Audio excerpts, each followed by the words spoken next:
दोस्तों आज हम पहुँचे हुए हैं बिहार की राजधानी पटना। पटना में ही फुलवारी शरीफ जगह है। आप सभी को पता होगा फुलवारी शरीफ काफ़ी फेमस प्लेस है, जगह है।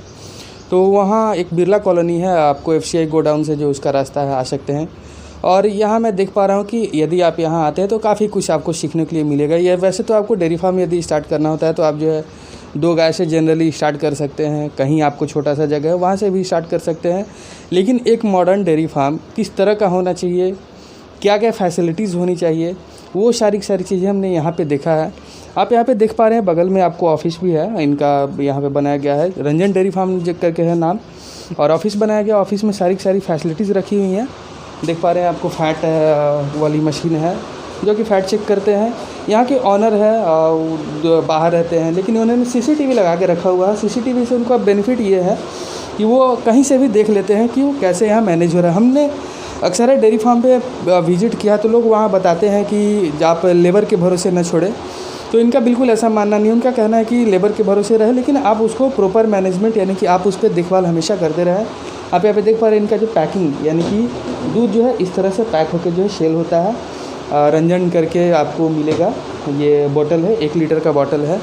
इन्होंने कहाँ से बोतल का परचेज़ किया, कैसे इसमें इन्होंने कहाँ से इसका टैग मार्क जो भी होता है अपना मार्क लिया, तो सारी चीज़ें हम बताएंगे। और भी आगे मैं आऊँ तो आपको दिखा दूँ कि यहाँ पे वेइंग मशीन है, जो भी दाना खली जो भी होता है सारी चीज़ें यहाँ पे वज़न किया जाता है। वज़न करने के बाद जो है ही गायों को दिया जाता है, किस मात्रा में कैसे दिया जाता है, सब और भी कुछ बहुत कुछ आपको मैं दोस्तों बता दूं कि सीखने के लिए मिलेगा। साथ में आपको जो डिलीवरी के लिए यानी कि दूध जो होता है पटना शहर में ही जाता है, सेल होता है, तो उनके लिए उन्होंने वैन भी रखा है। उसके बाद बाइक सर्विस भी रखा है, जिस पर बाइक से भी होम डिलीवरी होती है। बिल्कुल आप इनका मैं नंबर आपको डिस्क्रिप्शन बॉक्स में भी दे दूँगा, जिससे कि आपको यदि दूध की ज़रूरत हो, शुद्ध दूध यानी कि ज़रूरत हो, तो आप यहाँ पे आके मिल सकते हैं इनसे। तो मैं और भी कुछ इसमें सिखाऊंगा, उनसे बात करूंगा, रंजन जी से बात करूंगा, और वहीं इसमें बताएंगे कि कैसे इसको मैनेज करते हैं। क्योंकि बहुत सारे जगहों पे हम गए हैं।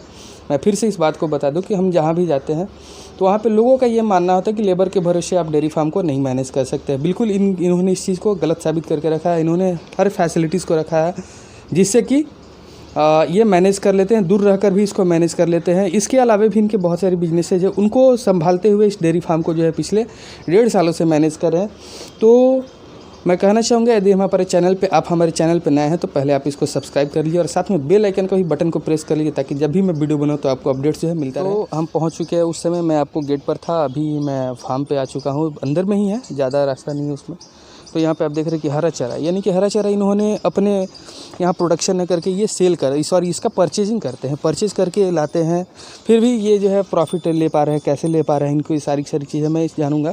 यहाँ पे आप देख रहे हैं पुआल रखा हुआ है, जो हम कुट्टी बोलते हैं अपनी जनरल लैंग्वेज में, तो वो रखा हुआ है। काटने वाली मशीन भी, चैफ कटर भी रखा हुआ इन्होंने रखा है। तो मैं आइए अब उनसे बात कराता हूँ। नमस्कार सर, स्वागत है हमारा इस यूट्यूब चैनल में। सर पहले मैं आपका परिचय जानना चाहूँगा, यानी कि नाम और ये फार्म कहाँ पे स्थित है। वैसे मैं दर्शकों को मैंने बता दिया है, लेकिन कृपया आप अपनी भी तरफ से बता दें। मेरा नाम रमेश रंजन है और ये फार्म बिरला कॉलोनी फुलवारी शरीफ में स्थित है। तो कितने साल पहले आपने इसकी शुरुआत की थी? ये करीब 1.5 साल पहले हम लोग ने 2 गाय से ये बिजनेस को शुरू किया था। तो इसके पहले आप क्या करते थे सर? इसके पहले और अभी भी हम लोग मधु का काम करते हैं। मधु का प्रोडक्शन, पैकिंग और मार्केटिंग का काम है हमारा।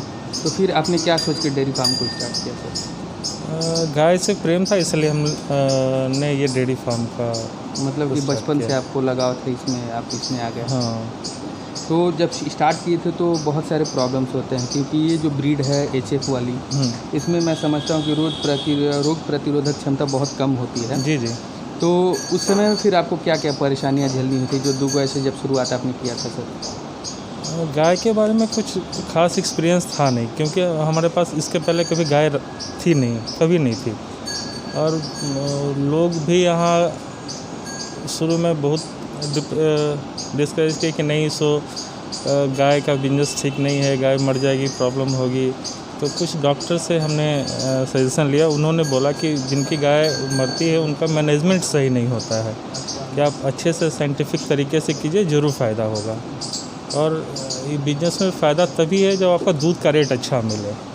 तो हम लोग ने शुरू से ही प्लान किया कि उसको अच्छे से पैक करके ब्रांडिंग करके सेल किया जाएगा, तभी ये बिजनेस चलेगा। तो किस रेट से दूध सेल कर देते हैं आप? अभी हम लोग 60 रुपये और 80 रुपये के रेट से ये ग्लास बॉटल में पैक करके दूध बेचते हैं। तो 60 रुपये और 80 रुपये क्या डिस्टेंस के ऊपर डिपेंड करता है क्या? नहीं 60 रुपये में A1 है और 80 रुपये में A2 गाय का दूध है। A2 मिल्क आप हाँ A2 provide है करते हैं। जी।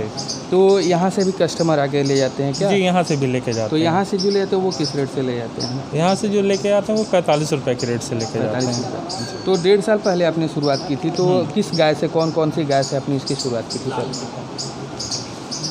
एक साहिवाल है और ये एक साहिवाल काली और ये वाली। काली वाली गाय से आपने हाँ। शुरुआत की थी। तो इसकी परचेजिंग आपने कहाँ से की थी सर? ये समस्तीपुर से हमने परचेज किया था इसको। लोकल फार्मर से। हाँ लोकल फार्मर। तो परचेज करते समय आपको मतलब इसका दूध कितना बताया गया था सर? वो लाल वाली का 16 लीटर बताया गया था और इसका 18 लीटर बताया 18 लीटर बताया गया। तो क्या आपके यहाँ आई तो फिर उस तरह का मतलब दूध दे रही थी या हाँ कम? कुछ दिन के लिए ये प्रॉब्लम हुआ कि थोड़ा सा दूध कमा था फिर आ गया। तो मतलब ऐसा वो कैसे अपने आप से आया, कुछ आपने वो कुछ देसी तरीका या कोई भी तरीका अपनाया था? नहीं जो फीड जैसे फीड हम लोग ठीक ठाक मतलब अच्छे क्वांटिटी में दे रहे थे जिसके कारण वो दूध आ गया फिर। तो मैं समझता हूँ क्लाइमेट का भी कोई इफेक्ट होगा जिसके कारण से यहाँ पे ये आपको एडजस्ट नहीं कर पा रही थी, शुरुआत में दूध नहीं दे पा रही थी, ऐसा हो भी सकता है या फिर हरासमेंट की वजह से ऐसा हो सकता है। तो मतलब फीड की आपने बात की सर, तो फीड में आप इनको अभी क्या क्या देते हैं? ग्रीन पाउडर देते हैं, उसके अलावा मक्का देते हैं, रहर का चुन्नी देते हैं, मसूर का चुन्नी देते हैं, चोकर देते हैं। तो दोस्तों आप देख पा रहे हैं यहाँ पे जो है फीडिंग के लिए जो है हरा चारा काटा जा रहा है चाफ कटर में, और यहाँ पे कुट्टी भी है। तो मैं जानूँगा कि कितनी क्वांटिटी में जो एक गाय के लिए लगभग अप्रॉक्स ये काटते हैं। तो सर एक गाय के लिए कितना कटिंग होता होगा? हम लोग एक गाय के लिए लगभग 15 केजी हरा चारा और 5 केजी सूखा चारा देते हैं। सूखा चारा देते हैं। सूखा चारा मतलब ये जो आपका कुट्टी है ये पुआल। हाँ तो पुआल का सर कितना कॉस्ट पड़ जाता होगा आपको परचेज करने में सर? अगर हम लोग सीज़न टाइम में परचेज़ करते हैं उस समय कम कॉस्ट आता है और फिर ऑफ सीजन में लेने पे थोड़ा ज़्यादा कॉस्ट। और ये हरा चारा का सर? हरा चारा ये 4 रुपये पर केजी के हिसाब से हम लोग के यहाँ आके आता है।